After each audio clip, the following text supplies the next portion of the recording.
d'écouter l'émission sur France Culture à 11h, Culture Monde, je crois que ça s'appelle, Florent Delorme.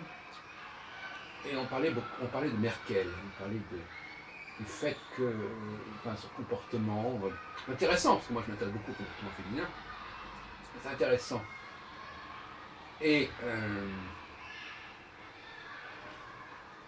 il semble qu'elle soit dans une sorte de basculement assez étonnant.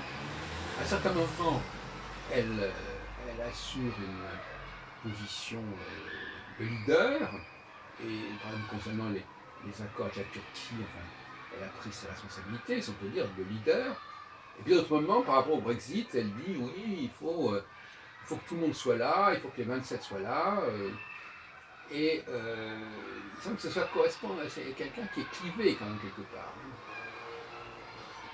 Sans parler du fait que ces initiatives masculines, si on peut dire, ce qu'on appelle le mauvais animus chez Jung, ont pu être un élément de la victoire du Brexit.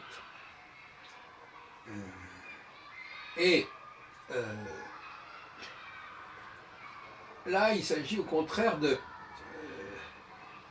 refuser cette dialectique entre un noyau central et ce qui tourne autour. Une centrale qui serait constituée par exemple par la France, l'Allemagne par exemple, ou le groupe d'origine des six. Et d'un côté, cette espèce de fascination pour le global, pour le collectif. Et on voit bien que cette dualité s'inscrit dans mon schéma.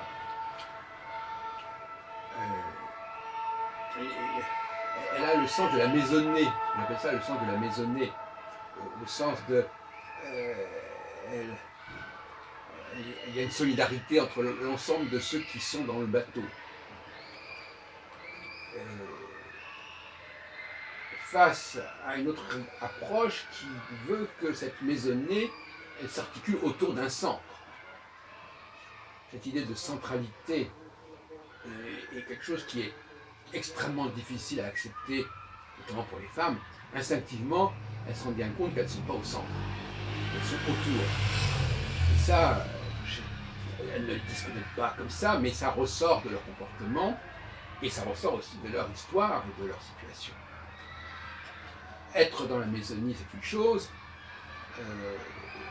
La question est de savoir si si la maisonnée, ça englobe le centre, ou si la maisonnée, c'est ce qui entoure le centre. Et ça, c'est un débat théorique. Mais, à un certain moment, bien évidemment, la maisonnée, elle est articulée autour d'un centre, ça va de soi. Et ce centre, encore faut-il être capable de le définir, de le saisir. Donc, Angela Merkel, actuellement, passe par une crise. Elle a une image qui fait problème.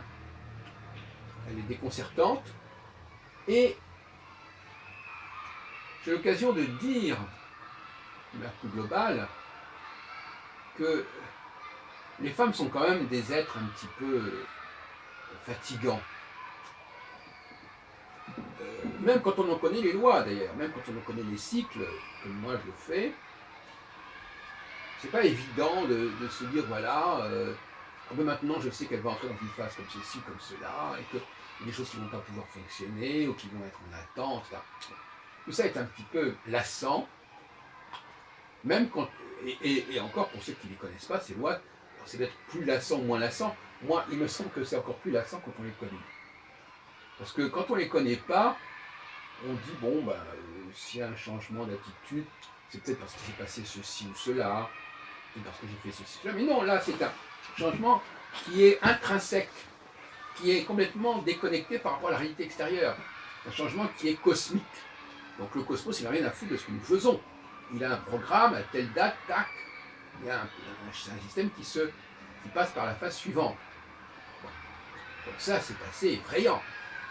Parce que tant qu'on ne... Et c'est intéressant sur le plan pour l'avenir. Tant qu'on ne connaît pas les lois en question, on les explique d'une façon ou d'une autre, par un peu de sociologie, un peu de ceci, un peu de cela. Mais quand on les connaît, c'est plus pareil. La sociologie, elle est à bon dos, c'est un cache-misère, la sociologie. La sociologie, c'est de présenter ce qui est la conséquence comme la cause. C'est ça, dans le cas en question, quand le cycle se produit, il est la cause, mais on va l'expliquer par des conséquences, puisqu'on ne connaît pas le cycle. Quand on ne connaît pas la source, on l'explique par les implications et par les conséquences, c'est logique. Et pour les femmes, c'est pareil.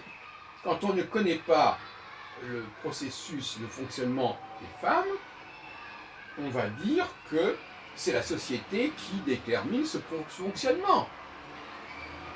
C'est le problème de la poule et de l'œuf. Donc, notre débat astrologique, c'est la sexopsychologie, c'est le débat sur la poule et l'œuf. Non, ce ne sont pas les conditions extérieures qui déterminent le comportement de la femme, mais c'est son comportement à elle qui peut éventuellement jouer sur les conditions extérieures, ça c'est autre chose. Et ce ne sont pas les conditions extérieures qui déterminent ce que la femme est capable de faire ou pas, et quelles sont ses perspectives de développement, de développement au niveau de son génie, entre guillemets. Non, voilà. Alors, ou bien c'est cela, alors on est dans le domaine de l'ontologie, hein, ou bien alors on explique ça en disant, ben, vous voyez bien, on ne les a pas laissés faire ceci, on ne les a pas laissés faire cela. Voilà. Et donc, la conséquence, c'est qu'on dit, ben voilà, vous changez l'environnement humain, vous changez tout ce qui peut être changé, hein, qu'on voit, le visible, voilà, vous changez ce qui apparaît, et vous réglez le problème ontologique. Vous réglez, vous réglez même pas, il n'existe pas, c'est un mirage. Il n'y a pas d'essence de la femme, il n'y a pas de cycle fondamental qui joue sur elle, donc c'est uniquement une question de sociologie. Donc on est là dans un problème épistémologique absolu, une rupture épistémologique, je propose une rupture épistémologique. Il n'est plus question d'expliquer les conséquences d'un processus par les conséquences, il faut rechercher les causes.